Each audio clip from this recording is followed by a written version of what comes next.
And when they did, those chromosomes matched, and they began to form together a brand new DNA code. Using 4 characters, 4 nucleotides, they began to write out what we have now discovered is the 3 billion character description of who you are, written in the language of God. They wrote out your DNA, your human genome of 3 billion characters made up of those 4 simple nucleotides. And when they did, they described who God had ordained you to be. In that one little simple cell. Scientists say if you took the DNA out of that one little cell and stretched it out, that DNA would be 6 feet long, 3 billion characters stretched out to 6 feet long. So amazing that if I were to read your DNA, reading 1 character per second, night and day, it would take me 96 years just to read the description of you. And when they formed together, they wrote out and painted a picture which had never been written before in the history of humankind. And then that cell did the unthinkable. It set out to build that model from 1 cell. I'm telling you, you are a miracle sitting in this building tonight. And you have come a long, long way. I mean, here you are. This may not be in the family photo album, but here you are at 3 days old.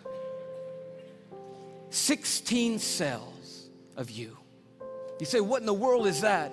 It's a 16-cell human embryo on the tip of a safety pin at incredible magnification.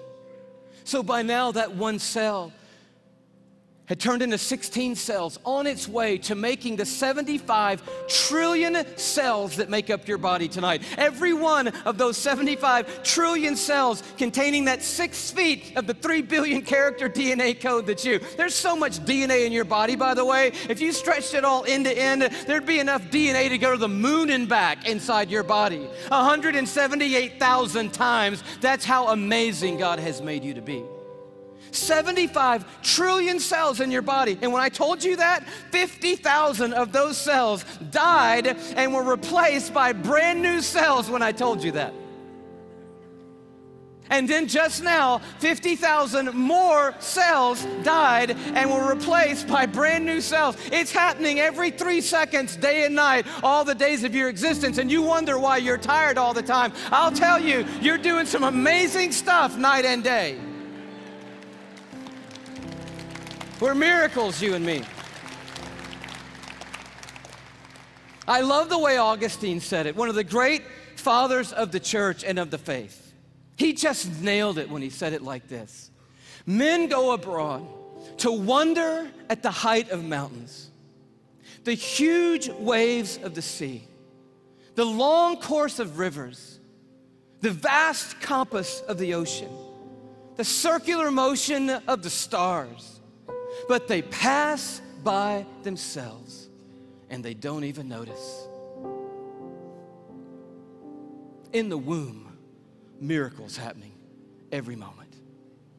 Here you are at 5 months in the womb. You remember those days? Those were the good old days. And just miracles happening every second. Let me tell you about 1 million optic nerve endings left the optic nerve center of your brain in the womb, headed for 1 million optic nerves that had left your eye.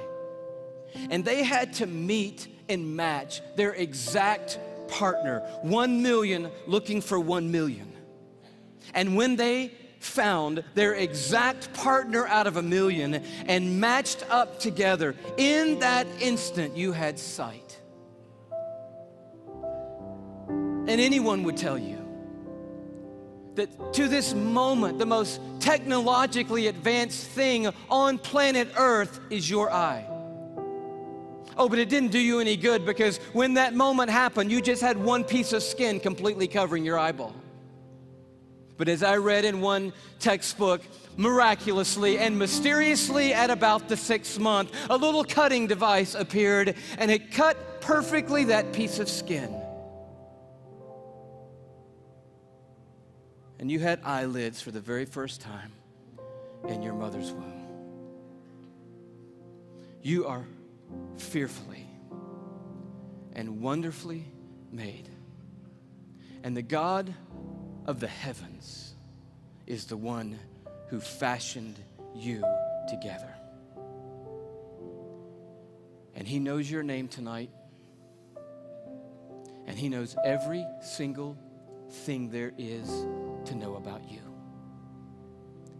And He's made you a promise that for those who trust in Him, He will literally hold them in His hand and carry them all the days of their life. This Psalm 33 that talks about a star-breathing God turns an interesting corner. It says, "For He spoke and it came to be. He commanded and it stood fast." That's power and awe. But now it gets very personal. From heaven, the Lord looks down and sees all mankind. From His dwelling place, He watches all who live on earth. He who forms the hearts of them all and is intimately acquainted with everything they do. And then He goes even further.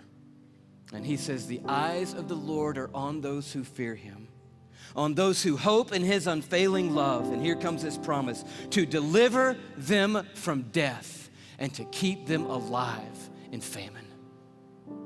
And that is the promise tonight, because this building and our world is filled with hurting people, with lives that are spinning out of control, with pain that we didn't ask for or could never imagine. And God is making a promise to us tonight. He's saying, "I am a universe maker and I am a heart former, but I'm also big enough to be intimately acquainted with all the circumstances of every one of your lives. And I promise you, no matter what comes in this lifetime, no matter how difficult the road or how dark the night, I will hold on to you and I will literally hold you together and carry you through any and every circumstance that ever comes your way, any moment on this planet."